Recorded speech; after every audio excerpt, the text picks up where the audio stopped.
It still wasn't a worse chapter than Final Demon Slayer. We're great. We're good. We're chilling. I didn't think it would be, but glad to have confirmation that it was a better ending than Demon Slayer.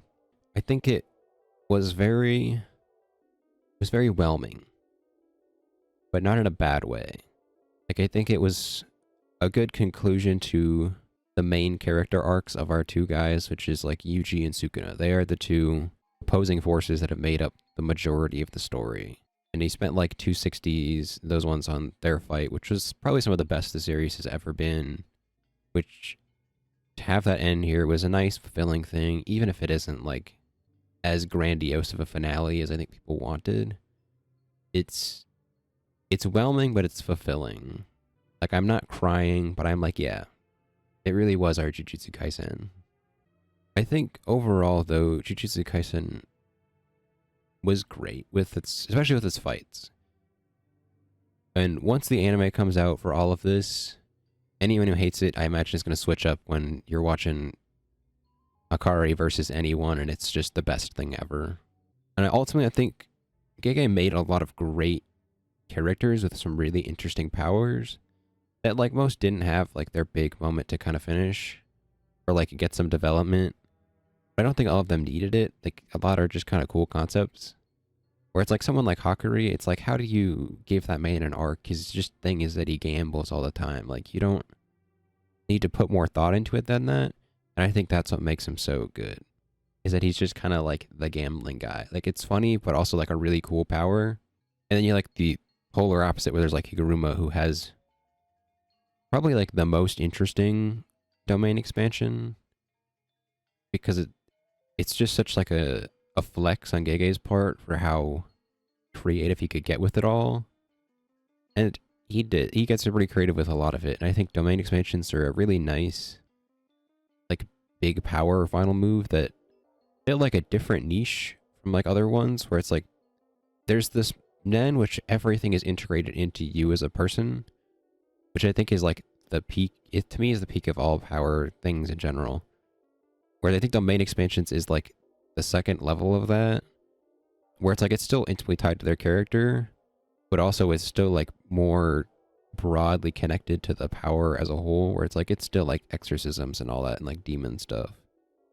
Basically, I'm saying Gege made a good power system. Even if a lot, like some of it I just kind of don't make sense to me, besides like he wins the jackpot, he keeps going. And I think my biggest like point of comparison for the fights right now is Bleach, because I think they fill similar roles in terms of like these very character heavy fights where a lot of it is being said in the action. And I think it comes close in a few, but on the whole does not have nearly as many as Bleach. I think the biggest ones for me are like any fight with Yuji and like a main antagonist, where it's just like those are all peak. Yuji versus Sukuna was everything it needed to be and more.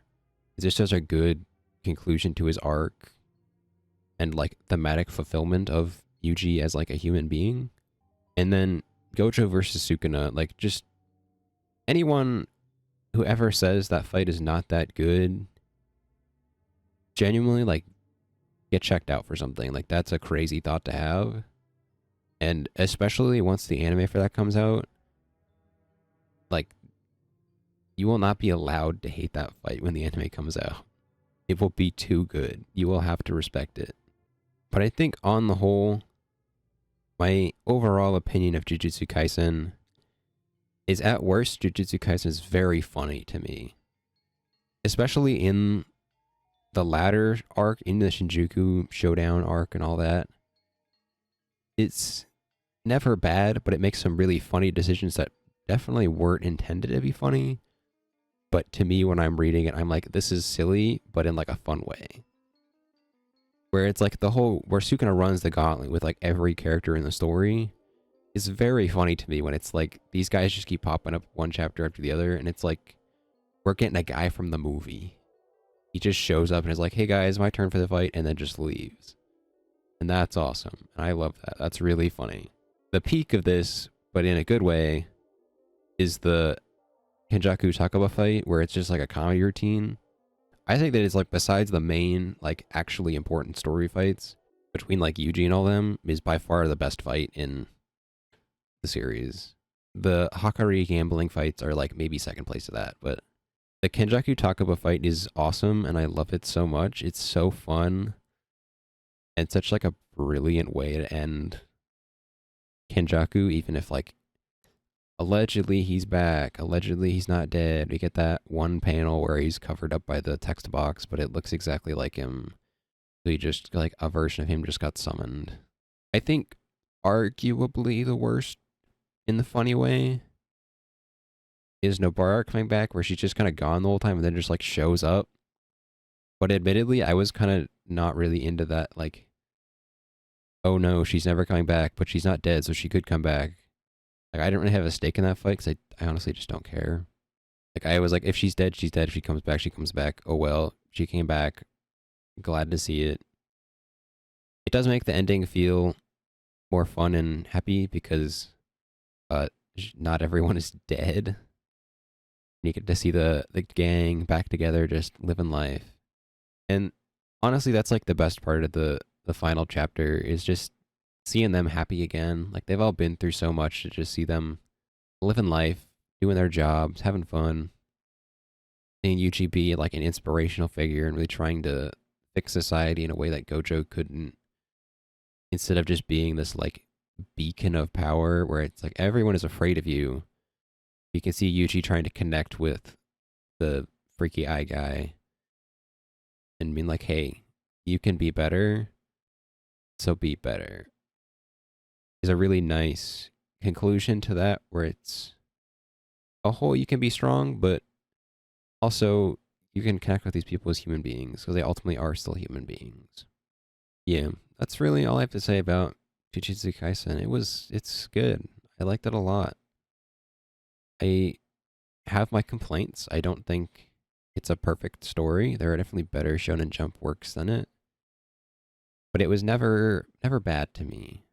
Because I got into it is I think the first time I read it was before either before season 1 or like right after it, where I'd read like 100 chapters in a day, and that was the first time that I did that for a manga where I just binge read as much as I could before the app was like, no, you need to stop. But I had a blast. Like to me, the joy of reading weekly shonen manga is to just be in those like conversations of people where you can really just experience a story together. However, I'm very glad leaks are going to die because I think it kind of soured a lot of the stuff for me. Where I read every week, 11 a.m. on Sunday. That's my day. I just read like 40 chapters of manga and I'm happy as can be. But then I show up on Wednesday afternoon and I have to mute everything. Because Jujutsu Kaisen is the one series where I had to mute the first Sunday that whole week. Otherwise, I'd get just raw spoilers in my timeline. And it's like, this is not what I want. And I'm glad that people are starting to deter it. Like, there's like the Kagurabachi situation where they're like, stop. Don't leak it. Like, I don't want you to stop that. I think One Piece will still have it, but I don't often get as many just like raw One Piece spoilers on my timeline, which is good. But JJK, it's like Wednesday at whenever it drops. It's like every 2 things I'm scrolling through is a spoiler or like a vague one. So I think that kind of it hampers my opinion on the series a bit, but not really. It's just on like the social experience of reading the series that had been hampered, where it's like I am kind of like 3 or 4 days late to the conversation despite reading it when everyone else should be reading it. And I think to me here the point is Chainsaw Man, which is the same situation except there's no leaks. Every Tuesday, it's just like, yeah, great, we're awesome. We get to see some crazy twist and we're fine. So really, the moral story one, leaks, please die. Just stop. Don't do another series. Just move on with your lives before you like end up in prison or something. I don't know how that works. Just stop. And now for the final reveal, the last thing I had planned for today. This is my Shonen Jump tier list. I've made this a while ago, I think, that I keep updated as I read more and more weekly Shonen Jump manga. This template is not modified, but whatever, I will add to it when I finish series that matter. I've already put Jujutsu Kaisen here. This is kind of where I've kept it. I think ultimately I'm not going to change it. I think it stays there. To me, I think Bleach just has so many more fights that are just cooler to me. I think Jujutsu Kaisen has the cooler like system overall, and Gojo Sukuna is to me on par with like Ichigo Aizen, in that it is just a generational fight in shonen manga. However, the two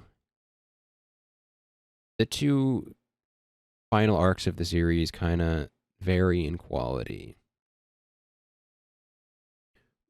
Where like as much as I think the running the gauntlet is funny, where Sukuna just goes through every character and defeats them, it is nice to have Bleach, which like is very clearly intent on a final arc that gives everyone their moment to shine. Whereas I think most characters in Jujutsu Kaisen have their moments to shine, but not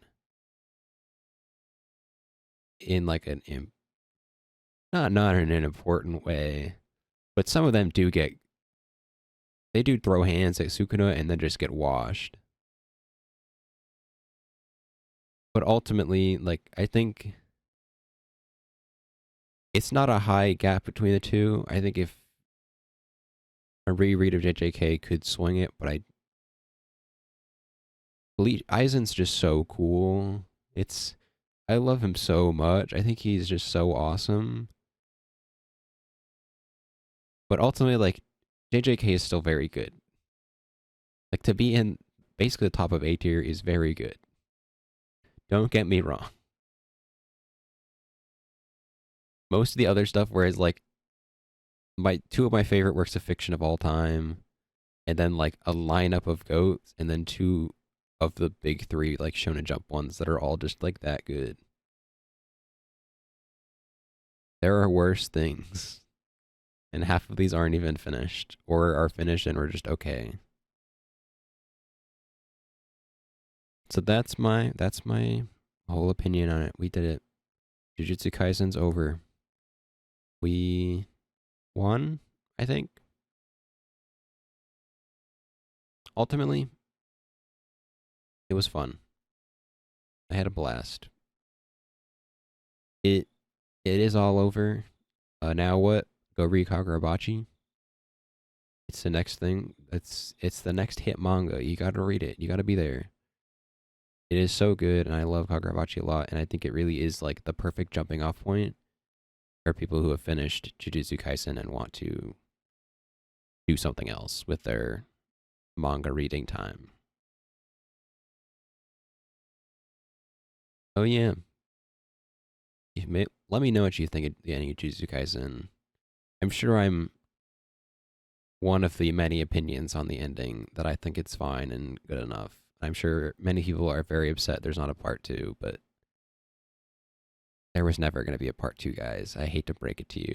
I don't know what you were smoking there, but that was never in the cards. It was very obvious that was never in the cards. But it's over. We did it, team. On to the next one.